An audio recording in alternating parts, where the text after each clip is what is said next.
마가복음 7장 1절에서 23절 말씀을 가지고 하나님이 정한 마음을 주십니다. 하나님이 정한 마음을 주십니다. 이런 제목으로 하나님의 말씀을 나누도록 하겠습니다.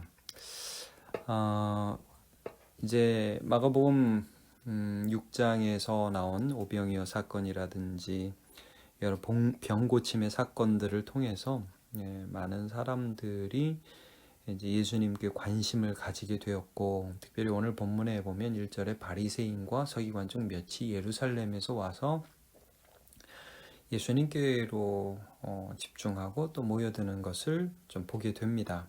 근데 이제 이 사람들이 예수님께 와서 보게 된 것이 있는데, 그게 뭐냐 하면 예수님의 제자들이 이제 식사를 하는데 손을 씻지 않고 식사를 하는 거예요. 더러운 손, 씻지 아니한 손으로 떡을 먹는 것을 보게 됩니다. 3절과 4절을 보면 이제 이것이 바리새인들의 전통과 좀 맞지 않았다 하는 것을 알 수 있습니다. 3절, 4절 보시면 바리새인들이 모든 유대인들은 장로들의 전통을 지키어 손을 씻지 않고서 음식을 먹지 않고 또 시장에서 돌아와서도 물을 뿌리지 않고서는 먹지 않는다. 여러 가지 이런 것들을 지킨다. 이게 이제 어디에서 나온 거냐면 레위기 15장부터 보면 유출병이라든지 아니면 뭐 설정한 자라든지 부정한 자라든지 혹은 무슨 여러분 레위기를 보시면 어떤 전염병의 징후가 있다든지 이러면은 항상 물로 씻게 되어 있었어요. 근데 이런 것들을 조금 더 확대해서 그들의 일상생활에 적용한 것이 여기 나오는 장로들의 전통입니다. 전통. 그래서 이제 율법의 정신을 그들의 삶에 구체적으로 적용했습니다. 그래서 항상 씻는 습관. 어떻게 보면 요즘 같이 현대의 그런 뭐 코로나라든지 어려움 그런 위생에 관한 이슈들이 많은 시대에 봐도 이건 굉장한 법이죠. 깨끗하게 씻는다는 게 위생이 굉장히 중요하니까. 그러니까 사실은 씻는 거 자체가 나쁜 거 아닙니다. 자, 제자들의 모습을 보면서 예수님께 이렇게 항의하죠. 5절에 보면 바리새인들과 서기관들이 예수께 묻되, 뭐 항의라기보다 묻는 거죠. 질문하는 거죠. 어찌하여 당신들의 제자들이 장로의 전통을 준행하지 않고 부정한 손으로 떡을 먹나이까? 왜 그렇게 떡을 먹어요? 왜 안 지켜요? 근데 여기서 예수님이 그들의 질문에 대해서 이유가 있어. 뭐 너무 배고파서 이렇게 말씀하시는 게 아니라 도리어 역으로 그들이 지키고 있는 그 전통을 지키는 그들의 삶에 대해서 책망을 하십니다. 좀 전에 말씀드렸지만 사실 손 씻는 거는 나쁜 게 아닙니다. 좋은 겁니다. 예수님의 그 책망의 핵심은 뭐냐면 외식입니다. 외식. 6절에 이르시되 이사야가 너희 외식하는 자에게 대하여 잘 예언하였도다. 기록하였으되 이 백성이 입술로는 나를 공경하되 마음은 내게서 멀도다. 자, 이사야 말씀을 말씀하시면서 외식이라고 하셨습니다. 외식이라는 것은 바깥에 격식만 차린다 이거죠. 이것은 바깥에 격식을 차리는 게 나쁘다는 말이 아니라 바깥에 격식을 차리면서 안은 돌보지 않은 것입니다. 더 말하자면 여러분 이런 거예요. 사실은 우리의 안이 아름다워져서 그것이 자연스럽게 겉으로 나타난다. 경건의 능력이 있어서 경건의 모양이 나타난다. 절대 나쁜 게 아닙니다. 사실 여러분 정말 우리의 속 사람이 새롭게 되면 그것이 겉사람에게도 나타납니다. 여러분 모세가 하나님을 만났을 때에 얼굴에서 빛이 났지 않습니까? 그러니까 이게 겉을 돌보는 게 나쁜 거는 아닙니다. 그런데 예수님께서 지금 왜 손 안 씻어요? 라고 묻는 이 바리새인들을 향해서 지적하시는 것은 그들이 겉에 그렇게 신경 쓰면서 그들 마음을 돌보지 않는 그걸 외식이라고 하는 것입니다. 외식의 전제는 뭐냐면 내면의 부패입니다. 이거를 말씀하고 있는 것입니다. 사무엘에게도 하나님이 이렇게 말씀하셨죠. 사람은 외모를 보거니와 나 여호와는 중심을 보느니라 그러셨거든요. 이렇게 겉은 돌보지만 속은 돌보지 않는, 하나님을 잘 섬기고 있다, 나는 손 씻고 있다 라고 하지만 속은 썩어 문드러져가는 이해를 이제 예수님께서 그 고르반이라는 전통을 통해서 부모를 공경하지 않는 예를 통해 말씀하시죠. 9절에 보시면 8절과 9절 보시면 너희가 하나님의 계명은 버리고 사람의 전통을 지키느니라. 이게 무슨 말이냐? 이 고르반이라는 말씀이 11절에 나오지 않습니까? 너희는 이르되 사람이 아버지에게 또 어머니에게 말하기를 내가 드려 유익하게 할 것이 고르반 곧 하나님께 드림이 되었다고 하기만 하면 그만이라. 이게 무슨 말입니까? 고르반이라는 거는 이제 하나님께 드려졌다, 요거는 못 건드린다, 이런 제도거든요. 이게 하나의 전통이에요. 그러니까 하나님께 이제 바쳐진 것이 제일 중요하기 때문에 일단 고르반 선언하면 못 건드리는 거예요. 근데 이거를 사람들이 자기 재물을 유지하고 부모 공경하지 않기 위해서 어떻게 속임수로 이 제도를 사용하느냐 하면, 아니 어머니 아버지가 지금 힘드신데 내가 좀 도와드려야 되는데 고르반 그래 버리는 거예요. 저 이거는 하나님께 드리는 거라서 어머니 아버지께 못 드립니다. 그러니까 율법의 정신에 부모를 공경하라라는 그 정신이 있는데, 그 하나님의 말씀을 전통이라는 제도를 통해서 깨버리는 거죠. 이런 그 사람의 사악함, 사람의 완악함에 대해서 지금 예수님께서는 지적하고 계신 것입니다. 그러면서요, 15절 보시면 무엇이든지 밖에서 사람에게로 들어가는 것은 능히 사람을 더럽게 하지 못하되 사람 안에서 나오는 것이 사람을 더럽게 하는 것이니라 라는 말씀을 해 주십니다. 이 사건을 정리해 주시는 것입니다. 손 씻지 말라 뭐 이런 말씀을 하는 게 아닙니다. 지금 무엇이 정말 사람을 더럽게 하는 것인지에 대해서 너네 정확하게 그 부분을 인식해야 된다. 겉에를 깨끗하게 한다고 속이 깨끗해지는 게 아니라는 걸 알라는 말씀입니다. 아무리 겉을 깨끗하게 한다 한들 속에서 무엇인가 뿜어져 나오고 있다는 거예요. 제자들이 이게 무슨 뜻인지 몰라가지고 집에 들어가서 그 비유를 다시 한번 자세히 물었습니다. 17절 보면 자세히 물었어요. 그랬더니 예수님께서 해석을 해주시는데요.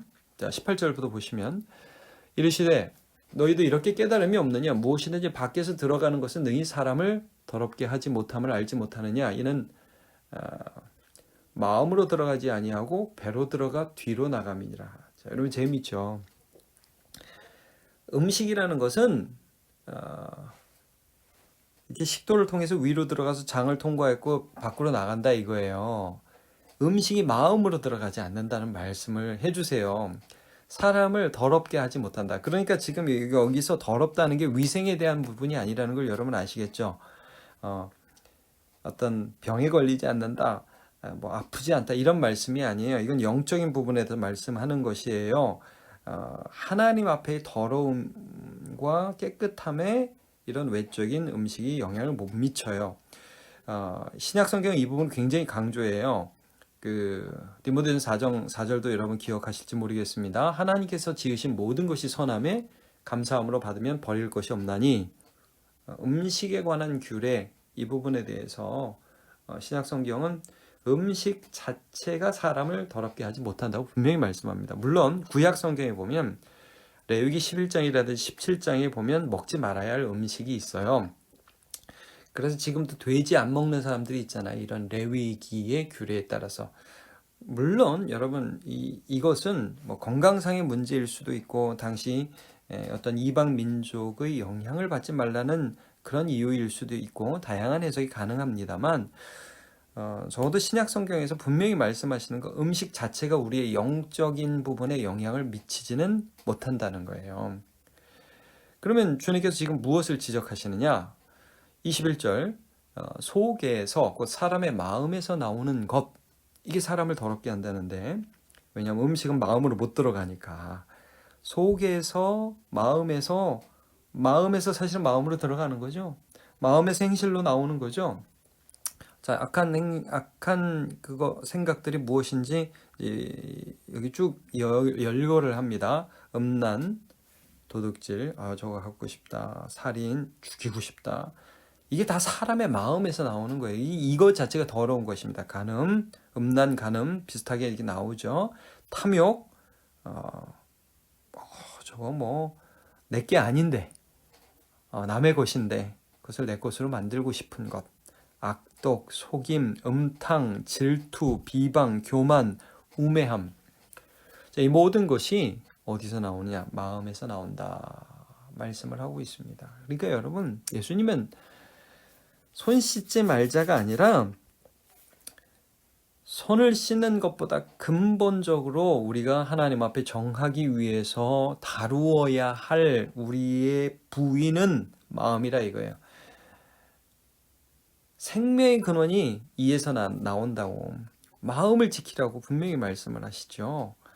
우리를 더럽게 하는 것, 우리가 하나님 앞에 참 받음직하지 않은 존재로 만드는 것은 우리의 속에서 죄가 뿜어져 나오기 때문입니다. 그래서 우리는 우상공장이라고 그랬죠. 칼빈이. 죄 공장입니다. 죄를 끊임없이 만듭니다.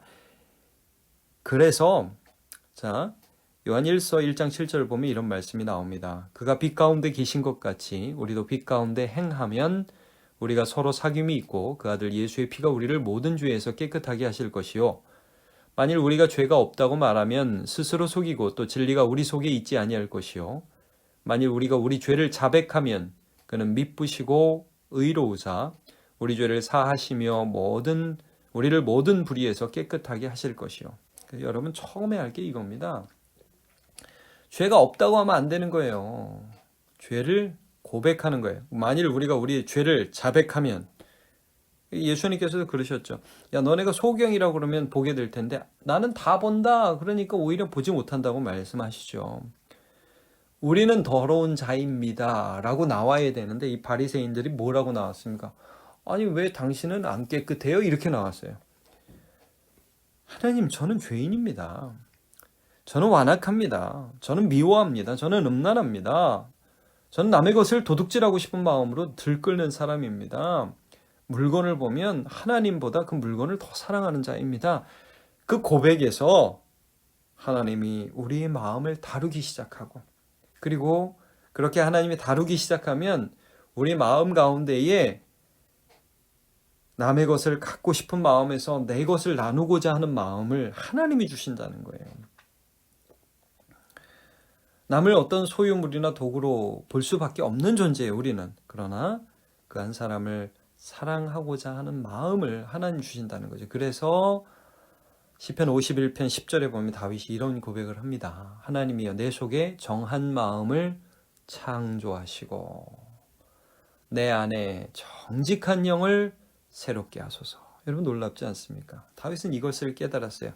내 마음이 죄악 덩어리다. 나는 밧세바 보면서 음란을 통제할 수 없는 자이고 우리아를 죽이는 자이고 비열한 인간이다. 내가 무슨 굉장한 사람인 줄 알았지만 나는 죄 덩어리, 죄 공장이다. 죄를 생산해낸다. 내 마음은 그렇게 더럽다. 그러니 하나님, 내 죄를 고백했사오니 이 마음은 쑥 주님께서 가져가 주시고 정한 마음, 깨끗한 마음을 창조해 주시고 정직하고 진실한 마음을 하나님께서 좀 새롭게 해주옵소서. 여러분, 하나님이 우리 마음을 새롭게 해주십니다.